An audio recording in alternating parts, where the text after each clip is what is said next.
Então, bom dia. Como a maior parte já deve estar inteirada, nós vamos estar hoje em Êxodo, capítulo 3. Podemos ir abrindo. Êxodo, capítulo 3.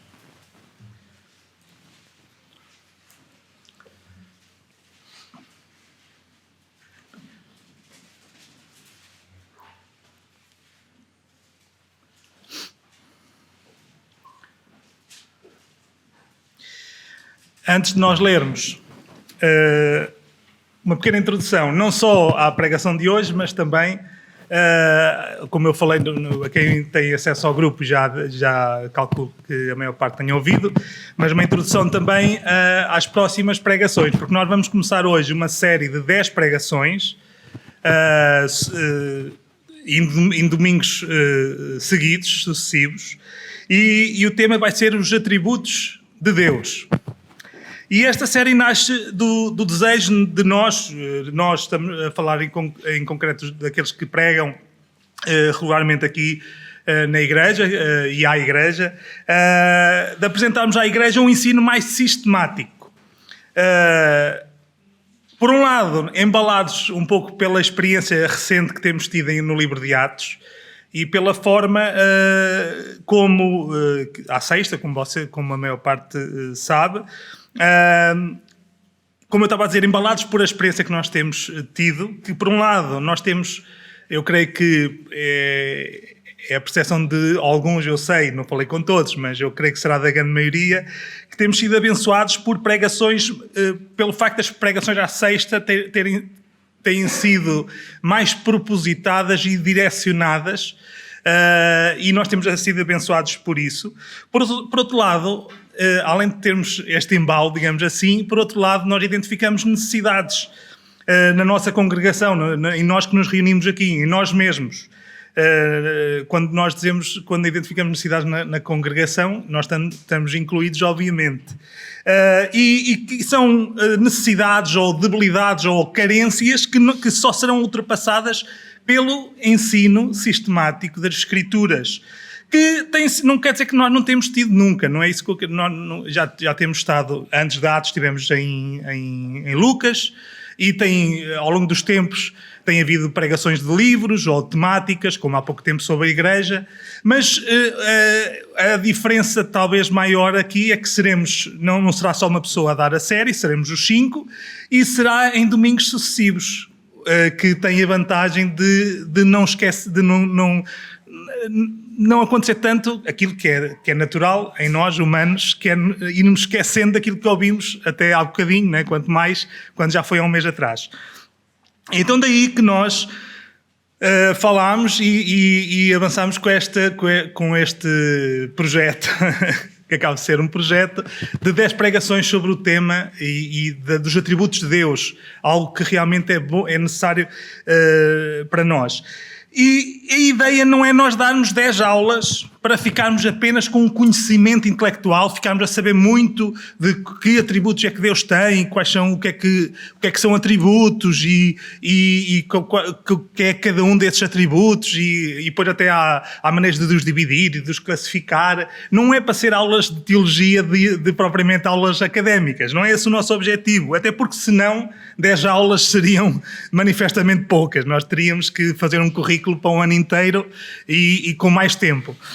Mas a ideia é nós aprendermos e meditarmos na forma como os atributos de Deus são quer a causa, quer aquilo que causa a salvação que Deus operou, quer a forma como os atributos de Deus são manifestos, são evidenciados na obra da salvação que Cristo realizou.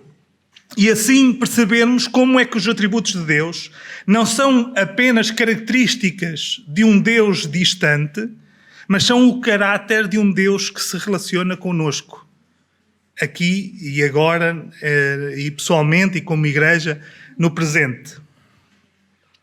Mas se a ideia é esta, eu gostava de pôr esta pergunta, mas não será a arrogância da nossa parte achar que podemos conhecer e entender Deus? Será que não será arrogância? Nós não estamos aqui a tentar escalar um monte que é demasiadamente alto para nós conseguirmos escalar. Será que isto é arrogância? E isto poderia ser arrogância da nossa parte se nós partíssemos com este objetivo, mas fôssemos pelo caminho da especulação, né? Que se chegássemos aqui e disseram, eu acho, e pelas minhas observações, Deus é assim, é assado. Se nós viéssemos para aqui com as nossas próprias ideias, com as nossas próprias concepções acerca de Deus, ou com a atitude daqueles que dizem, que muitas vezes nós ouvimos, que eu só posso crer num Deus que seja assim, assim, assim. Eu não posso crer num Deus que seja assim, assim, assim, como muitas vezes nós ouvimos. Mas se é facto que poderia ser presunção, poderia ser arrogância da nossa parte. Não é. E porquê? Porque é que não é arrogância? Claro que pode ser sempre arrogância na nossa atitude pessoal, pode haver sempre essa arrogância. Mas porquê é que não é arrogância nós buscarmos conhecer e entender quem Deus é? Porque o próprio Deus que se revela a nós. É Ele que nos diz quem Ele é e como Ele é. Não somos nós que andamos a descobrir coisas ocultas e então a tentar pela nossa mente chegar a conclusões, mas é o próprio Deus que se revela e diz, eu sou assim, estas são as minhas características, estes são os meus atributos. E por isso nós vemos que, como é isto parte dele, e isto, mais do que isso, e porque é o seu desejo, o desejo de Deus é que nós o conheçamos, por isso é que não é arrogância. Porque Deus, por exemplo, podíamos ver outros textos, mas por exemplo, em Jeremias 9:24 nós lemos assim, mas o que se gloriar, glorie-se nisto, em me conhecer e saber que eu sou o Senhor, que faço beneficência, juízo e justiça na terra. Porque destas coisas me agrado, diz o Senhor. Deus que diz. Se nós queremos ter alguma glória, alguma presunção, e entenda-se o que é que Deus está aqui a dizer, se nós quisermos ter glória em alguma coisa, é glória em conhecer a Deus. É dizer, eu conheço a Deus. Não porque nós tenhamos capacidade, obviamente, mas porque Deus se revela e que Ele quer, Ele deseja que nós o conheçamos. E então, sabendo que Deus quer que o conheçamos, é por isso que nós temos ousadia também.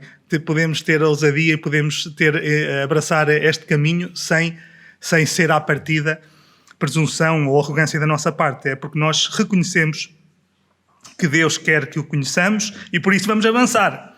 Então, vamos começar só muito simplesmente. O que é que são os atributos de Deus? Isto também é só para nós não... Às vezes as palavras podem assustar-nos um pouco, né? Os atributos basicamente são as características de Deus. É uma palavra, digamos que da teologia, do estudo de Deus, né? Do conhecimento de Deus que resume esta ideia. São as características. Assim, são as suas qualidades, o que forma o seu caráter, a sua forma de ser. Como nós poderíamos, por exemplo, em relação a mim, como eu sou, por exemplo, gordo, divertido ou simpático, ou pronto, ok, para quem achar muito forte a palavra gordo, sou grande, pronto. eu não me importo, porque a realidade é o que é, não é? Sou divertido, sou chato, vamos ver o tempo que vamos estar aqui hoje, se calhar alguns vão chegar ao fim com mais ou menos esta convicção. Isto são características, podíamos falar de outras, como cada um de nós tem características que nos definem, que são aquilo que nós somos. Deus, e porque nós somos à semelhança de Deus, Deus também é assim. Não porque nós somos assim, nós é que somos assim, porque Deus é assim, obviamente, mas atributos de Deus são características de Deus. Obviamente, a grande diferença é que, para já, há características que Deus tem que nós não temos, que só Ele tem. Há outras características que Deus tem e que nós temos também. Como, por exemplo, até o sentido do humor, que nós temos passagens na Bíblia com bastante sentido de humor, como a bondade, por exemplo, ou outras características de Deus que nós temos. Há outras que nós não temos, ou pelo menos, e algumas, como a de hoje, temos só em certo sentido. como nós hoje vamos falar sobre a eternidade. Deus é eterno. Nós somos eternos só no sentido de nós não termos fim. A nossa alma não ter fim. Não somos eternos no sentido de termos existido sempre.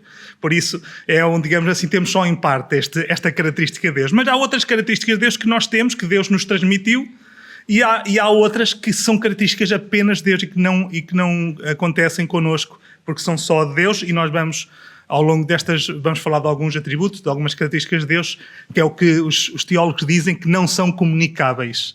Ou seja, que são só de Deus, são características que são exclusivas de Deus. E antes de nós avançarmos ainda para o nosso tema de hoje em concreto, é bom nós termos presente que os atributos de Deus não competem entre si, não há qualquer tipo de conflito. Ou dito de outra maneira, eles cooperam harmoniosamente uns com os outros. Porque Deus é perfeito, obviamente não poderia haver conflito em si mesmo. Porque Deus não deixa de ser irado para ser amor. Nem deixa de ser misericordioso para ser justo. Em nenhum momento Deus diz, eu quero ser justo, por isso vou-te deixar de ser misericordioso um bocadinho para ser um bocadinho mais justo. Isto nunca acontece. Deus é perfeito e por isso todos os seus atributos são perfeitos. E os seus atributos cooperam juntos, porque se Deus... E por isso é muito difícil nós falarmos de um atributo de Deus sem falarmos de outros, sem estarmos... E isto vai acontecer certeza ao longo destas 10 pregações. Nós estamos a falar de um atributo, mas estamos sempre a tocar em outros, porque é impossível para nós conseguirmos... E Deus não é assim, não são compartimentos estanques. É muito difícil nós falarmos de um atributo especificamente sem estarmos a tocar noutros. Porquê? Porque Deus, se é infinito, Ele é infinitamente santo. Se Ele é imutável, Ele é imutavelmente verdadeiro. E podemos fazer este exercício com todos os atributos, uns mais facilmente do que outros, mas os atributos cooperam, não há o mínimo de conflito. Ele é sempre tudo ao mesmo tempo, de forma perfeita e totalmente harmoniosa.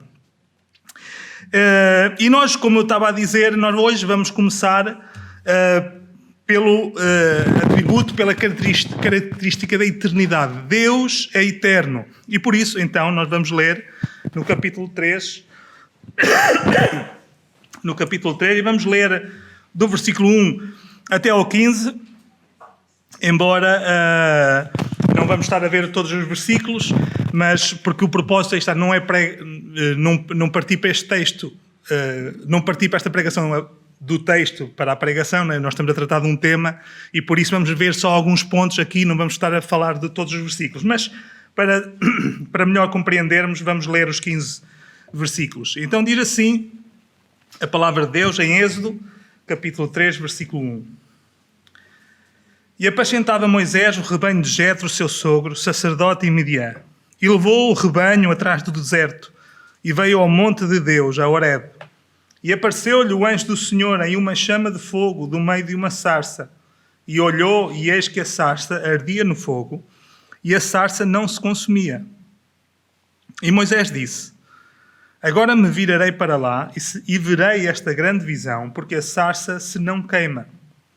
E vendo o Senhor que se virava para lá a ver, bradou Deus a ele do meio da sarça e disse: Moisés, Moisés. E ele disse: eis-me aqui. E disse: não te chegues para cá, tira os teus sapatos dos teus pés, porque o lugar em que tu estás é terra santa. Disse mais: eu sou o Deus do teu pai, o Deus de Abraão, o Deus de Isaque e o Deus de Jacó.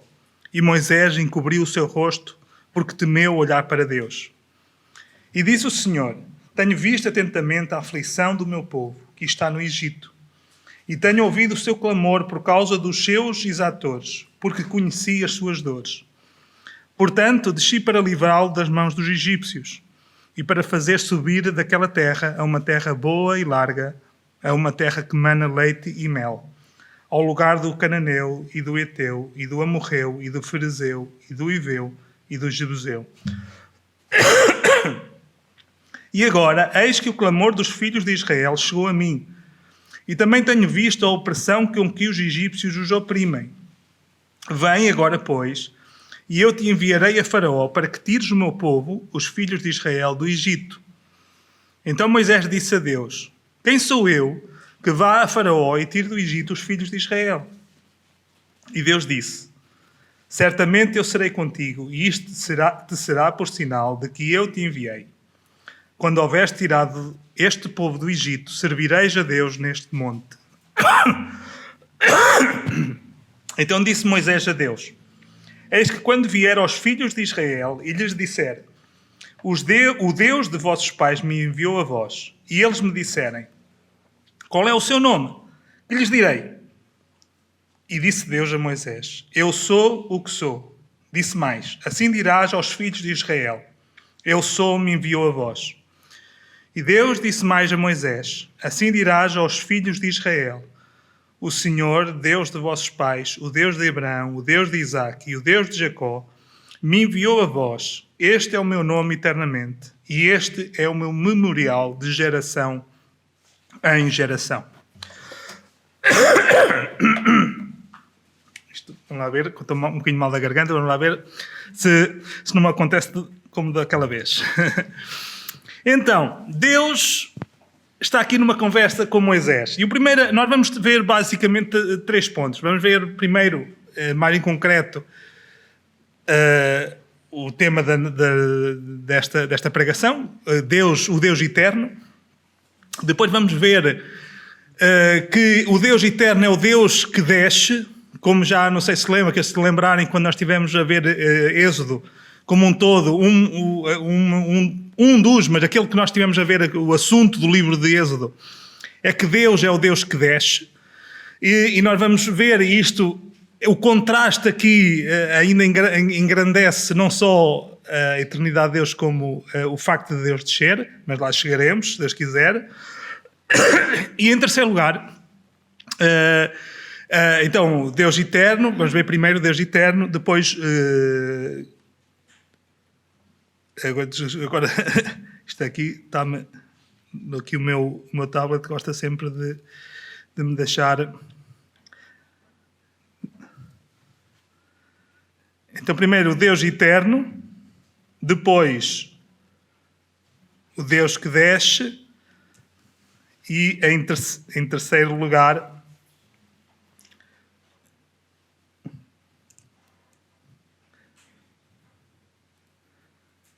vamos ver como a salvação, esta salvação que Deus opera, estou aqui a lutar com o tablet, que é uma salvação eterna, que a nossa salvação é uma salvação eterna, que é efetuada por um Deus eterno também. Então, Deus está aqui a falar com Moisés, e a primeira coisa que nós vemos, que geralmente está ligada a este texto, é o nome de Deus. É o facto de Moisés ter perguntado qual era o nome de Deus. Então, e nós vemos que Moisés... Moisés está a apacentar os rebanhos do seu sogro, está lá no Monte Horebe, e Deus aparece-lhe.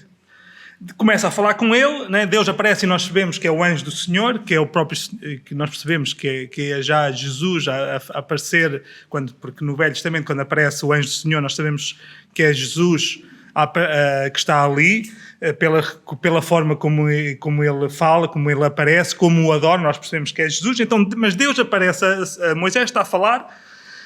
E o que é que nós vemos? É que Deus identifica-se, como nós cantámos há pouco, Deus identifica-se como o Deus de Abraão, de Isaque e de Jacó, e o Deus do pai de Moisés. Ele diz: o Deus do teu pai, o Deus de Abraão, Isaque e Jacó. E depois de se identificar, né, porque, ou seja, o que é que é bom nós entendermos? É que Moisés, vocês se imaginam, estão a apacentar um rebanho num monte, estão lá na vossa vida, e de repente vê uma coisa fora do comum e alguém a falar com vocês. Naquela altura, Moisés não tinha as escrituras como nós temos. O conhecimento de Deus ainda Deus não nos tinha revelado de forma tão abrangente como se tem revelado a nós. Por isso era natural que que houvessem superstições. Ele tinha sido educado no meio de um povo que adorava vários deuses. Todos os povos à sua volta adoravam todos, ou quase todos, nem todos, porque também o sogro de Moisés é dito que era sacerdote do Deus Altíssimo, sacerdote de Deus, do Senhor. Por isso ali os medianitas, não sabemos se exclusivamente, mas também adoravam a Deus. Mas ali os povos à volta, todos tinham vários deuses. Ou seja, se Deus fala com Moisés, há a necessidade de Deus identificar-se e dizer-lhe: olha, não sou um Deus qualquer, eu sou o Deus que me revelei a Abraão, Isaque e Jacó, o Deus que os teus pais, que estão ainda lá no Egito escravos, que os teus pais adoram. Deus está a se identificar. Mas, entretanto, a conversa segue e Moisés, Deus diz lá: vai libertar o povo, porque chegou a hora de eu libertar o meu povo, e vou-te enviar. E Moisés chega ao ponto, ali quando chega ao versículo 13, Moisés queria algo mais concreto, que Deus dissesse assim: olha, eu chamo-me assim, como todos os deuses tinham um nome naquela altura, né? Ele queria uma coisa mais concreta para falar com o povo. Então Moisés pediu: olha, diz-me, quando eu chegar lá e falar com eles, que nome é que lhes vou dizer? Olha, este Deus me enviou a vocês para vos libertar. E o que é interessante é que Deus não lhe dá propriamente um nome. Deus dá-lhe um atributo. Ou podemos dizer, até mais corretamente, Deus lhe dá-lhe vários atributos. O objetivo aqui não é nós estarmos a falar sobre o nome, porque o nome, como Deus disse a Moisés, hoje em dia até não se conhece, e o nosso objetivo não é nós estarmos a especular, como eu disse. E quando nós encontramos nas nossas Bíblias, o nome é uma tradução, não é? Um nome porque que é necessário para que nós entendamos o que está escrito. Mas o que nós percebemos é que Deus não lhe deu propriamente um nome simplesmente como nós temos um nome, como eu tenho David e cada um tem o seu. Deus deu-lhe, o próprio nome está relacionado com o seu caráter, com a sua maneira de ser. O nome podemos dizer que é descritivo da sua pessoa. Já o nome já é descritivo, ou seja, não é um nome como algumas pessoas pensam, que tem um valor místico, tem um poder só por causa de, se a gente disser aquele nome, aquilo tem um poder logo só por dizermos o nome. Não tem nada a ver com isto, não é um místico neste sentido. O nome tem significado. O nome liga à pessoa. O nome aponta para quem a pessoa é.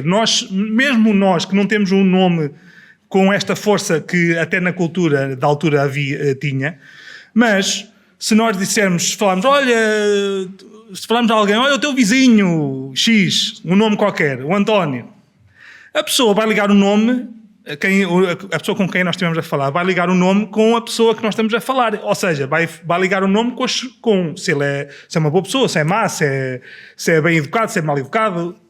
E se isso é verdade, com Deus ainda muito mais. O seu nome já é uma revelação do seu caráter. Ou seja, Deus não lhe deu um nome propriamente como nós temos o nosso nome. Deus deu-lhe um nome que já explicava, que já passava para Moisés e depois para os israelitas os seus atributos, características suas. E por isso, aqui o mais importante não é a questão do nome em si, é saber o significado. O que é que este nome revelava acerca de Deus? E o que é que Deus responde?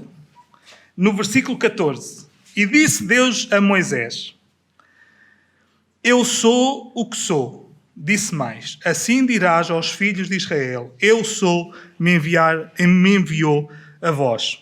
Então, eu sou o que sou. O que é que isto quer dizer? Logo à partida, o que Deus está a dizer a Moisés é que eu sou o Deus autoexistente. Eu sou aquele que existe por si mesmo.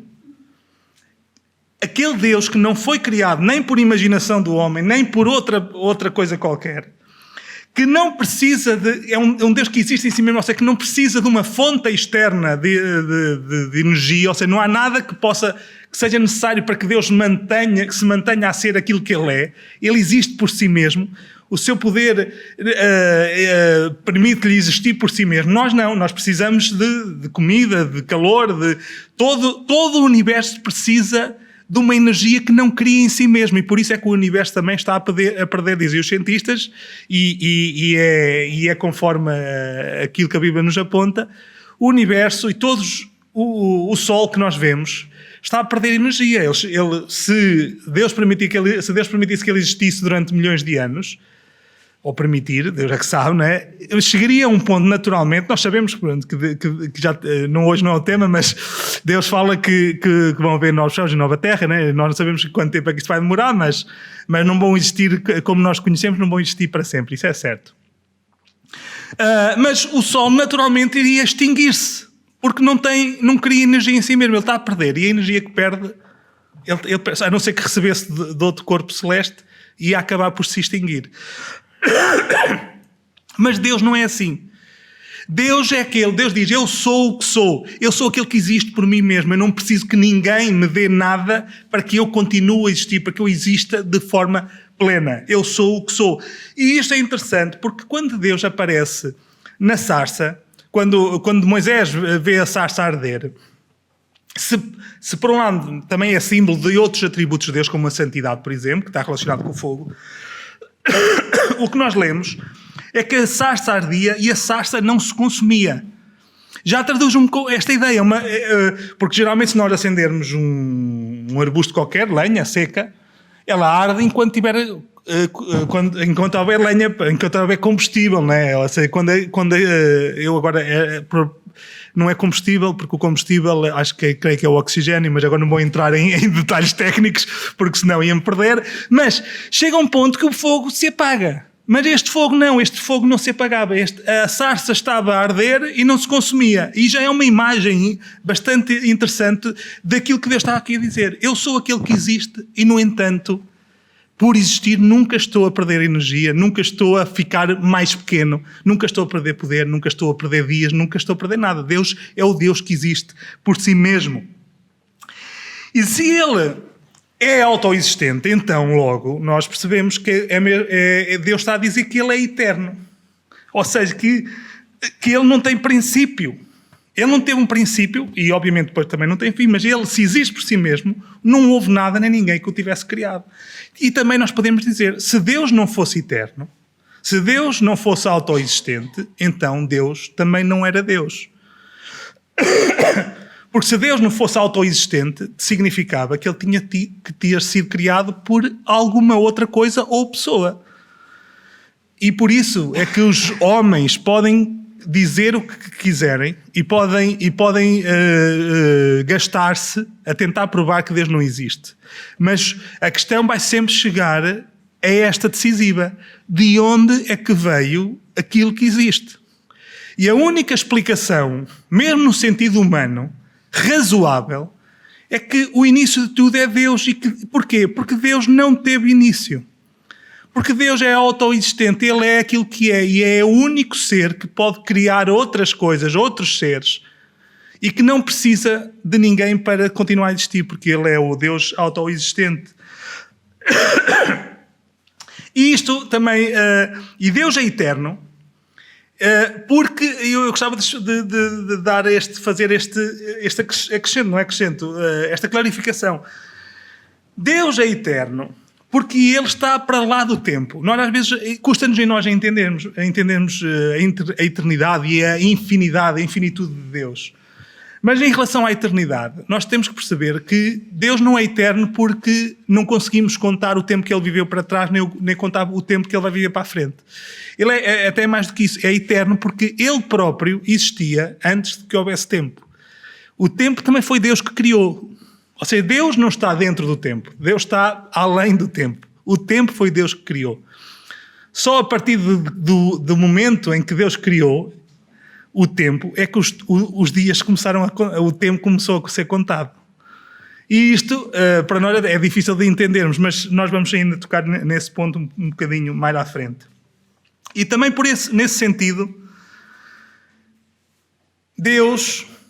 Digamos, nós podemos dizer, quando Deus diz eu sou o que sou, Deus está num presente contínuo. Para a pessoa Deus, para Ele mesmo, não existe passado, nem presente, nem futuro. Existe sempre o presente, que é um presente contínuo. Mas, no entanto, em relação a nós, o que nós vemos aqui no texto, é que Deus no passado tinha estado com Abraão, Isaac e Jacó, como ele diz no versículo 6. E naquele momento exato ele estava com o povo de Israel porque tinha visto o seu sofrimento e ele estava naquele ponto a avançar com a salvação do povo de Israel. E depois logo Deus a seguir diz que no futuro iria levar o povo de Israel do Egito até Canaã. Deus, apesar de estar fora do tempo, e isto leva-nos para o próximo ponto, Deus está presente no nosso tempo, porque Ele atuou lá desde o passado, Ele atua no presente e Ele vai continuar a atuar no futuro. E isto leva-nos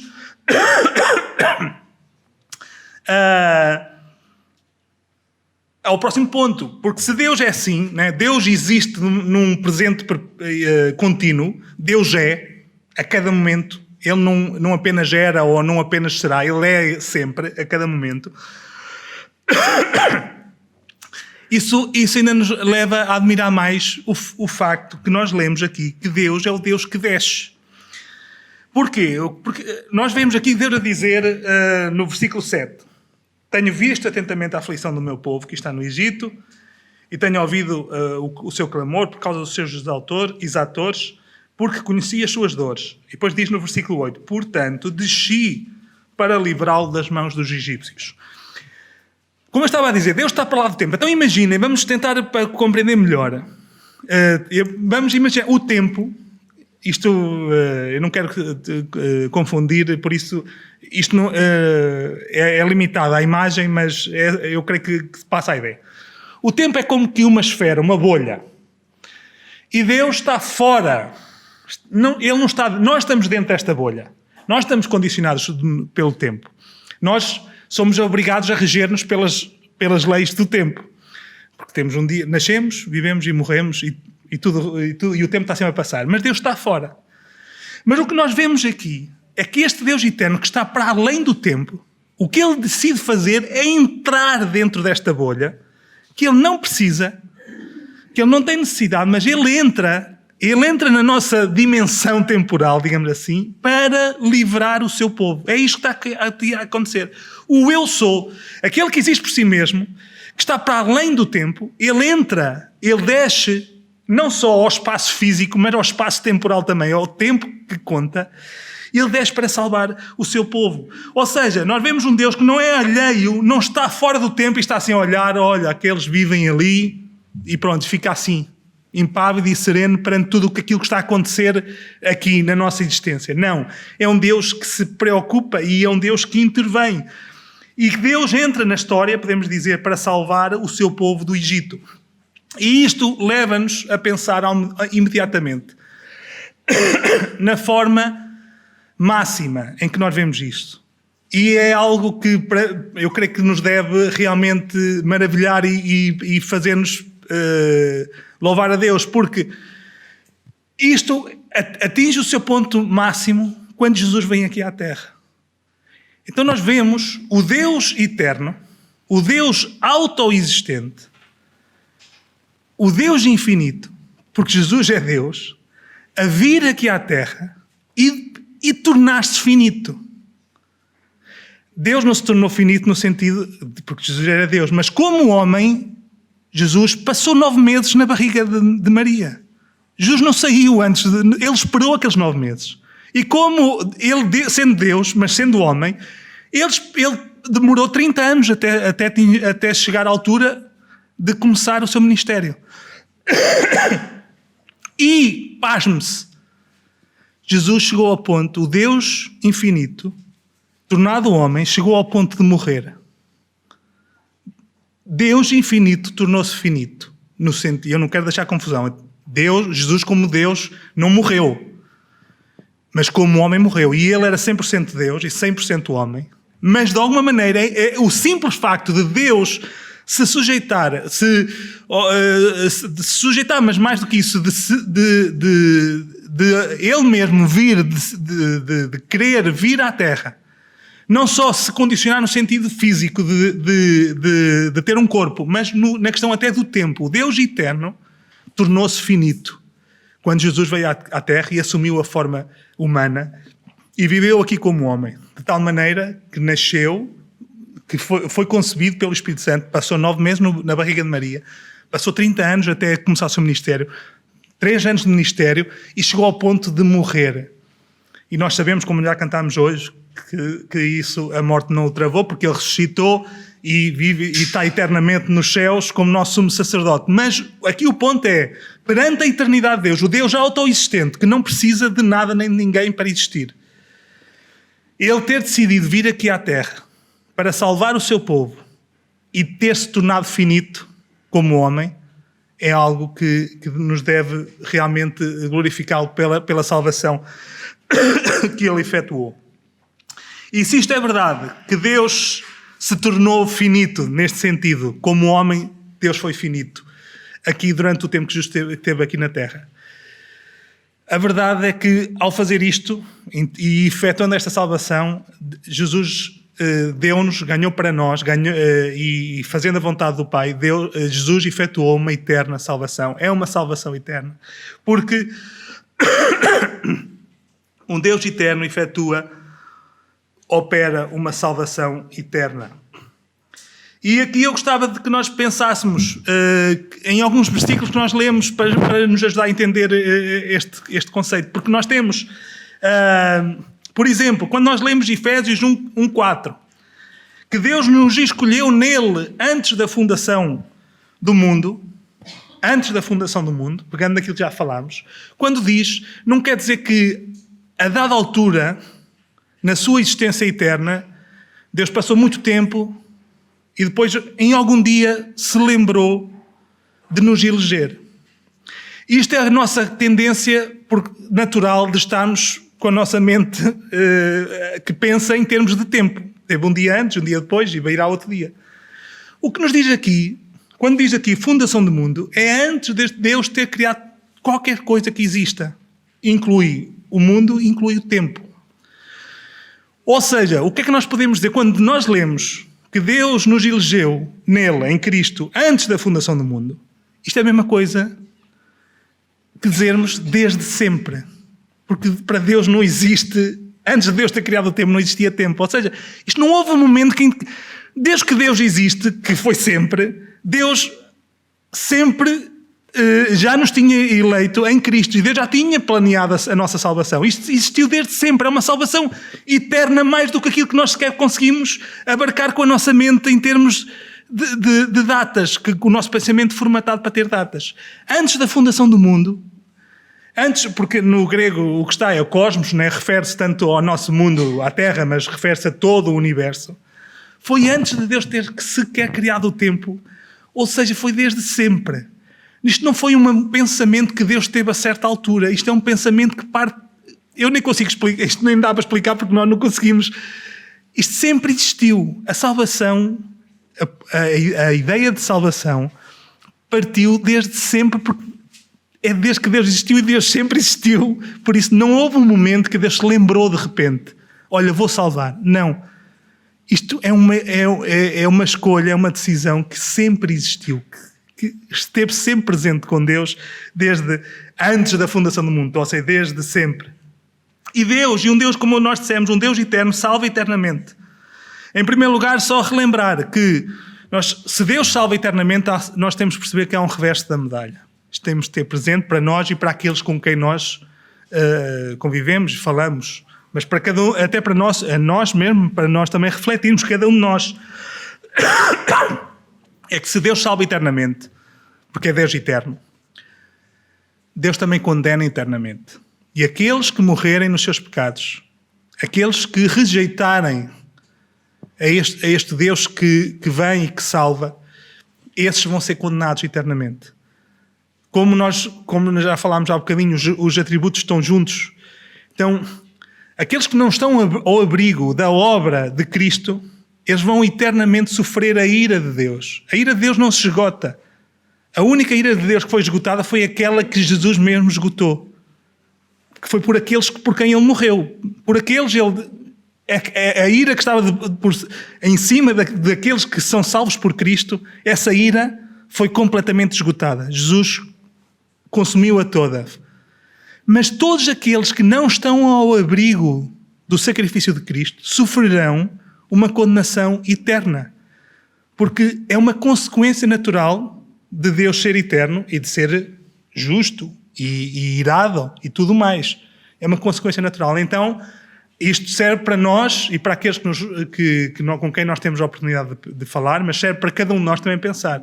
Um Deus eterno também condena eternamente. Mas, para nós que somos seus filhos, para nós que cremos no sacrifício de Cristo, que confiamos que estamos ao abrigo, nós lemos em Hebreus 5:9. E sendo ele consumado, Cristo, veio a ser a causa da eterna salvação para todos os que lhe obedecem. Jesus é a causa da nossa salvação ser eterna, porque é Deus a salvar, foi uma obra perfeita, consumada, e por isso tem alcance eterno. A salvação de um Deus eterno é uma salvação eterna. E por isso nós podemos confiar. E nós poderíamos ir para outro ponto que reforça. É uma aliança eterna também, que Deus faz com Cristo, fez com Cristo. Quando nós lemos que, por exemplo, em Isaías 53, quando diz que Deus lhe daria por herança, e com outros textos, nós não vamos ler agora, mas que falam de uma aliança eterna, primeiro firmada entre o Pai e Cristo, e que depois Cristo, como nosso mediador, não é, como nosso representante, é uma aliança feita entre nós e Deus, e também é uma aliança eterna. Porque um Deus eterno salva de maneira eterna. E estamos a terminar, vamos só concluir. Desculpem. Tentando aplicar um pouco mais em concreto para nós. Então, como nós vimos, o nosso Deus é Deus eterno. Ele é autoexistente e autossuficiente. Nada do que ele faz é motivado por necessidade. Ele não necessita de nada. Por isso, nada do que ele faz é feito porque ele precisa de alguma coisa. Mas tudo aquilo que ele faz é feito porque ele quer. Ou, dito de outra maneira, porque é a consequência natural de quem ele é. Deus não pode mentir. Não é que Deus não possa no sentido que alguém o impede. Não pode, porque ele não é mentiroso. Então, nesse sentido, ele não pode. Não é uma questão de ser a impossibilidade externa ou algo. Não, nem dá. Nós pomos assim porque nós somos humanos, temos tendência para ver as coisas sempre pelo lado negativo, de torcer as coisas, mas Deus não mente porque isso não é segundo a sua natureza. Ele não é mentiroso, por isso ele não mente. E de outra forma, Deus salva. O que nós vemos é que, e isso é um atributo que, como eu creio que não me esqueci de referir no início, se calhar até me esqueci. O tema dos atributos de Deus é os atributos de Deus e a salvação. Ou seja, no fundo, nos 10 atributos, nós não vamos falar do atributo salvador especificamente, Deus como salvador, mas é o atributo que vai estar presente em todas as 10 pregações. Porque Deus é salvador, e isto é natural. Ou seja, quando nós vemos que Deus salva, quando Deus é misericordioso, tudo aquilo que Deus é, tudo aquilo que Ele faz, melhor dizendo, Ele faz por causa de quem Ele é. Ele não, ou dito de outra maneira, Deus não é salvador porque salva, Deus salva porque é salvador. É uma característica dele. Deus é salvador, por isso é que Ele salva. É uma coisa natural. Parte de quem Ele é. Deus não tem que fazer um esforço no sentido de eu não queria, mas vou fazer. Não é nesse sentido. Deus salva porque isso é o que faz parte do seu ser. E por isso nós vemos que a ideia que quando Deus está aqui a dizer eu sou o que sou, Deus também está-nos a transmitir isto. Tudo aquilo que Ele faz não é por necessidade, é porque Ele quer fazer. É porque é uma consequência natural de quem Ele é. E Deus, este Deus eterno, Ele não tem princípio nem fim. Deus não está condicionado pelo tempo. Ele criou o tempo. O tempo existe depois de Deus. Mas Deus, o que nós vemos é que Deus entra no tempo para intervir. E Ele entra no tempo mais especificamente, Ele entra para outras coisas. Ele entra para cumprir a sua vontade, Ele entra também para castigar. Mas o que nós vemos aqui, e também vemos aqui que Ele também entrou para castigar o Egito. Deus entra para salvar o seu povo. Deus vem, e nós vemos isso com Cristo de maneira suprema, como nós estivemos a falar. Deus entra na história e vem aqui, digamos, meter-se dentro desta esfera e assumir as limitações do tempo para salvar o seu povo. E nesse sentido, a aplicação é que nós podemos ver que Deus é duas vezes presente. Não só presente no sentido de tempo, de estar... Ele está sempre no presente, existe continuamente, mas é Deus presente aqui na nossa realidade connosco. É um Deus que se relaciona connosco. E isso é algo que nós devíamos ter consciência. Que Deus não é um Deus distante, é um Deus que se faz presente. Apesar de ser o Deus eterno, Ele vem no momento em que nós estamos a passar, que nós estamos a viver. Ele está neste momento e se relaciona connosco e está presente a cada dia. Não só no sentido da salvação, mas no sentido de nos ajudar, de nos abençoar, de nos edificar, de nos santificar. Em todos os sentidos, Deus é um Deus presente. Deus é um Deus eterno e Ele condena eternamente. Então, nós temos que pensar, cada um de nós tem que pensar se está ao abrigo da obra expiatória de Cristo ou está ainda debaixo da ira de um Deus que é eterno e que vai castigar aqueles que o rejeitam pela eternidade, que é uma ira que não se esgota a não ser em Cristo. E é um Deus que salva eternamente. A nossa salvação, a salvação que Deus executou, que Deus operou em Cristo, não se esgota, não perece, mas porque é uma salvação operada por um Deus eterno, ela também é uma salvação eterna. Então, nós precisamos desejar e buscar conhecer cada vez mais a este Deus. Em primeiro lugar, porque este é um Deus digno de ser conhecido. Deus é digno em si mesmo de ser conhecido. Um Deus que é assim, merece, é digno, é obrigatório, digamos assim, é uma consequência natural de um Deus assim, é Ele ser conhecido e ser adorado. Então este é o primeiro motivo pelo qual nós devíamos e devemos desejar e buscar conhecer este Deus.